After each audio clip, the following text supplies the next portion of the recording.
like MinMin has a lot better tools to deal with Lucas, especially in neutral, than Icy's might have. Yeah, that's very, very possible. So I guess we're starting off with a bit more different matchup than we expected.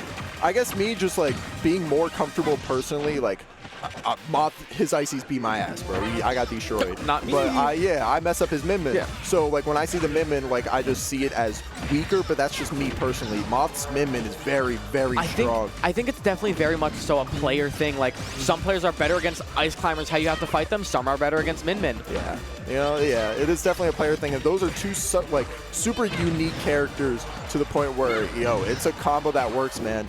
You don't want those lasers hitting you, man. And Moth doing a fantastic job here. Why was that like weak as hell? That he like fully charged that dragon. Like that one was way stronger, but he didn't charge it nearly as long. It just like barely poked him. I felt like he was just gonna explode. I don't know. That was very interesting. But right now we're seeing Moth just have a really strong lead this game one. Double Zera is not gonna get that fair that SmashBros wanted here. But the PK Thunder chain. And now with Lucas here, he's a bit floaty, so it's definitely like we're seeing that kind of struggle to get in here. Like SmashBros is doing a great job mixing up his movement, but it's still not enough to get around these huge arms.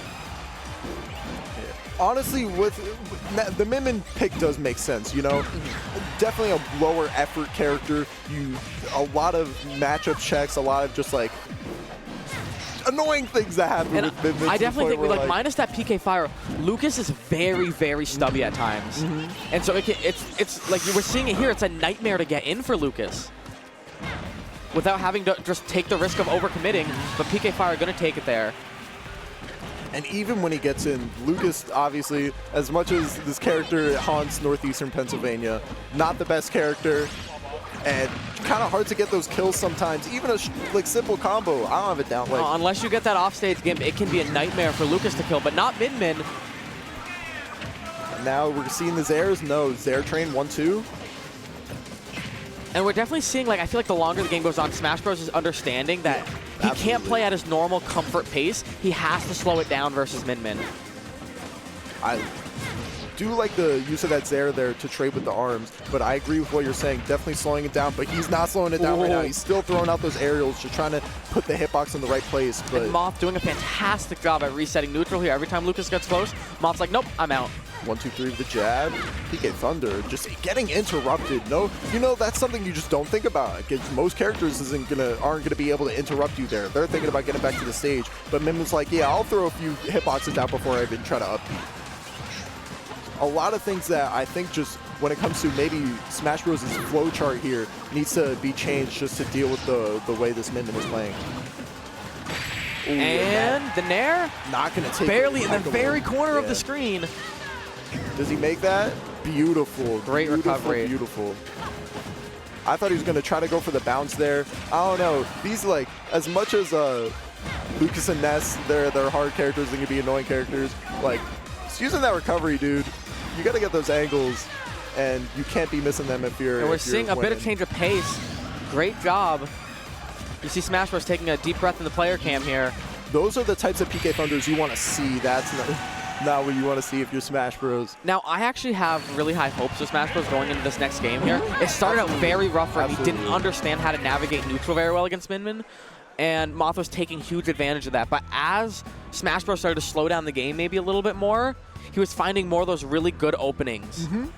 And even then, like, he was slowing the game down when he needed to, but he was still having that explosiveness that you were talking about before, where, like, we are in a scramble situation. I'm a bit too far away from you. Instead of doing something like a dash back PK fire, I'm going to Zera in your face. And I'm going to keep trying to like push my advantage, just trying to mix you up with this character. And I'm really liking the options that he's choosing in a lot of these situations. I'm definitely interested to see how this game goes, because that first stock was pretty dominant coming out from Moth, but then after that, SmashBros, even though he had to play catch-up, he slowly was getting there. He was definitely playing catch-up, and like enough time passed to the point where I don't know if the way that he got caught is going to really happen again. It's the same thing with players at this level. You got to be adapting mid-set, mid-game. Like, you can't be letting people do the same thing to you over and over again. And a fire song was chosen. I love this song. So good. Bowser's Inside Story is so good, dude. Yup. Oh, he's just opting for death. Opting for death right there. No fair. He's just like, yo, I want you to die. Oh, yep, no, you can't do anything. Get him out of here. And we're seeing the PK Thunder Jumpless Joe taking him out. There it is. Taking him out. The Jumpless Joe. Seeing the Lucas taunt, the Fragi. And see, this is what we were saying, right? That Smash Bros. Was getting a lot better feel for Moth's pace and how Moth wants to play the game. And now we're just seeing this mix right now. That back air actually spiking, and he's got a combo off of it. Moth saying you can't escape. Yeah, this Lucas is definitely cracked with the A button. He knows how to hit that A button. I love those fairs. Just PK Fire exploding right before MinMin's face. These arms are powerful. And now it's like a role reversal here. We see Moth having to play catch up here around Smash Bros. Yo, the forehead beat the Megawatt. We're traded. Just letting... Nah. That's tough. This is Smash Bros. Saying, all right, it's my turn to hit you with my bullshit. You got your turn. You got your game of bullshit. I got my game of bullshit. Let's start thinking about game 3 because I'm done with this game already. No, Smash Bros. Is very comfortable here. If that Zaire hit, you know something was happening. Nah, he's really bugging.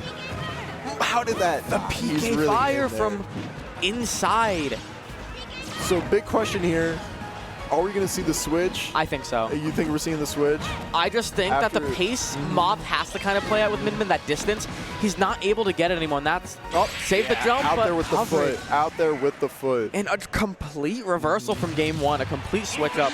I think we're going to see the ices come out. Yeah. Not only did we see just better neutral, better combos, those upbeats that I was talking about, you want to get those PK Thunders off stage. You take MinMin's jump, she's going to pathetically try to reach the ledge, but like have no momentum, have no way to like really get that tether to the ledge if they're a bit too far out, and that's literally how Moth died all 3 times. Now, I think now that Smash Bros. Is getting comfortable with like getting in versus Moth and Moth's pacing and being able to box, I think the Icy play might be huge here. Yeah, Icy's have great boxing tools. Crazy. Just a crazy way. Like, first of all, if you're a Moth, dude, and you can go from playing someone like MinMin to playing someone like Icy's back-to-back like that, like, it's going to mix them up a lot more than it's going to mix you up. You're used to it. You play these 2 characters. You chose to live this life, and you're living it. But Moth said, I don't need that life. I'm going to take my ramen girl and try to see what we can do.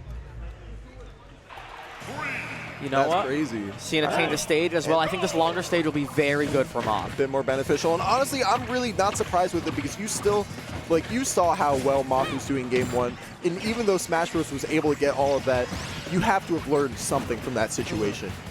But still, Smash Bros. Is crazy with this. And no jump, the Jumpless Joe! Wow. Wow. Yo, you gotta stop rolling into those PK Fires. I feel like that's a big one. He's catching those PK Fires from ledge. And that's just, wow.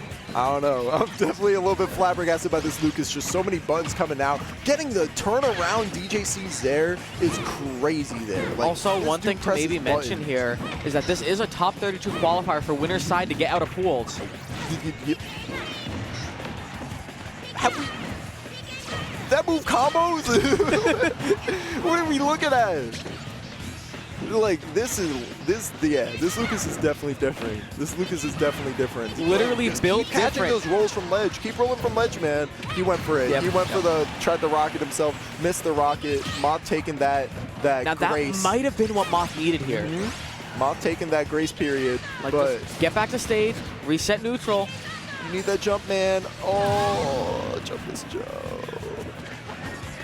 This is looking very, very unfortunate with Moth. Getting gimped here by this PK Thunder, just not really having an answer to off-stage situations. I've never seen a Lucas try to combo with down B, bro.